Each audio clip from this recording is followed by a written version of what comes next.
Students, अभी page 1 के matter में हमने जिस भी थ्योरेटिकल कॉन्सेप्ट की स्टडी की, जिसमें हमने क्या पढ़ाएंगे कि कोई भी रिलेशन किस तरह से हम प्रूफ करेंगे कि वो रिफ्लेक्सिव है, कि सिमेट्रिक है, ट्रांजिटिव है, जिसकी वजह से फाइनली हम ये कंक्लूजन निकालते हैं कि वो रिलेशन क्या होगा, इक्विवेलेंस। उसी पे एक एग्जांपल आपके सामने रखा है जिससे कि बातें और क्लियर हो जाए। ध्यान से देखिएगा, एग्जांपल क्या है, गिवन है capital A B a set of lines in a plane. कैसे हमने जानते हैं, किसी भी प्लेन में जितनी भी लाइंस ड्रॉ हो सकती हैं उन सभी से एक सेट बना दिया गया कैपिटल ए। आगे, and capital R is a relation on set ए। उस सेट ए पर जिसमें हर तरह की लाइंस रखी हुई है, तो एक रिलेशन डेवलप किया गया उस सेट से कुछ एलिमेंट्स को लेकर, डिफाइंड बाय आपके रिलेशन आर में ऐसे ऑर्डर्ड पेयर लिए गए हैं लाइंस के, लाइक L1 L2, कि L1 is parallel to L2, means आपके रिलेशन को कौन सी लाइन सपोर्ट करेंगी, जो आपस में पैरेलल होंगी। ठीक है कि ए वाला सेट है कैपिटल ए का, वो किसी प्लेन में जो भी लाइंस हैं उन सबको लेकर के चल रहा है, बट उसमें से हमने सिर्फ उसी लाइंस को लेकर इस रिलेशन को क्रिएट किया है जो आपस में पैरेलल है। के बारे में डिस्कस करना है, रिफ्लेक्सिव होगा कि नहीं, सिमेट्रिक होगा कि नहीं, ट्रांजिटिव होगा कि नहीं, एंड फाइनली क्या उसे इक्विवेलेंस बोल पाएंगे। का एक ज्योमेट्रिकल रिप्रेजेंटेशन भी है जिसे हम बाद में ब्रीफ करेंगे।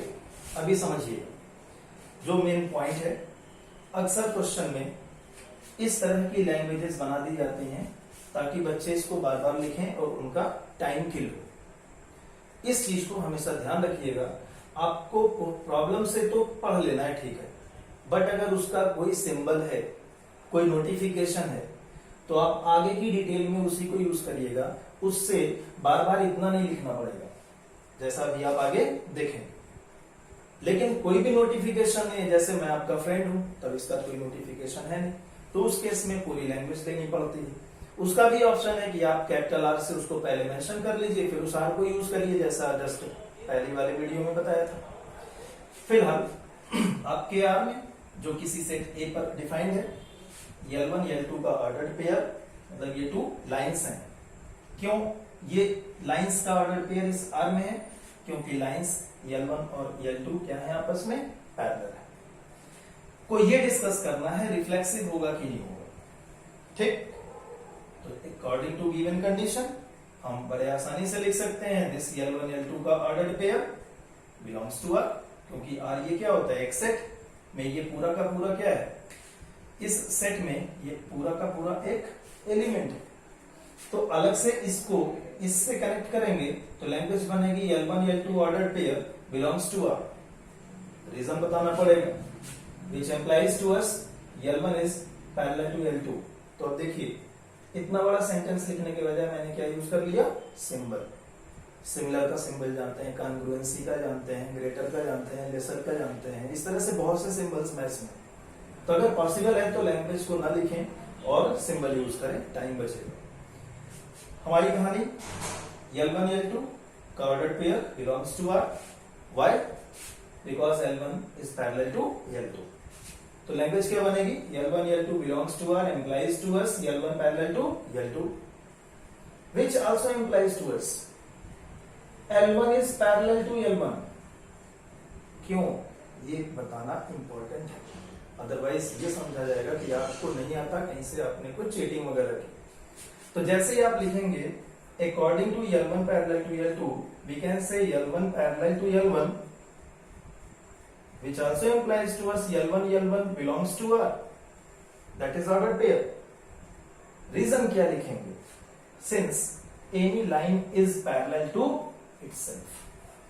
जूनियर क्लासेस में बताया गया कि दो लाइंस अगर आपस में पैरेलल हैं तो या यूं कह लें कोई भी लाइन खुद से पैरेलल होती है, कोई ट्रायंगल खुद के सिमिलर होता है, कोई ट्रायंगल या कोई भी फिगर खुद के कॉन्ग्रुएंट होता है, खुद के सिमिलर होता है। वही लैंग्वेज यहाँ पे है कि हम अगर ये बोले इस वजह से बोले क्योंकि गिवन था हमको, इसलिए मैंने इसको बोल दिया। यहां से ये कैसे बोल रहा हूं, जिसकी वजह से L1 L1 का ऑर्डर पेयर R में आ रहा है, जिससे हमारा रिलेशन रिफ्लेक्सिव होने जा रहा है, उसका रीजन मेंशन करना इंपॉर्टेंट होगा। तो ये जैसा प्रॉब्लम उसके अकॉर्डिंग चेंज होता है। तो हमारा पूरा कंप्लीट सिस्टम क्या बना, L1 L2 का order pair belongs to R implies to us L1 L2 L1 parallel to L2 which also implies to us L1 parallel L1 which also implies to us L1 L1 ordered pair belongs to R। से बोल सकते हैं R is reflexive। क्यों भैया, क्योंकि जो relation L1 का L2 से है वही रिलेशन फाइनली L1 का किससे मिल गया, L1 से।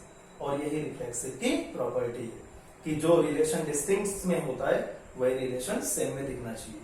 तो हमें दिख भी रहा है कि L1 L2 का जो रिलेशन था वही रिलेशन L1 L1 का भी है, इस वजह से क्या बोल दिया गया इसको, रिफ्लेक्सिव।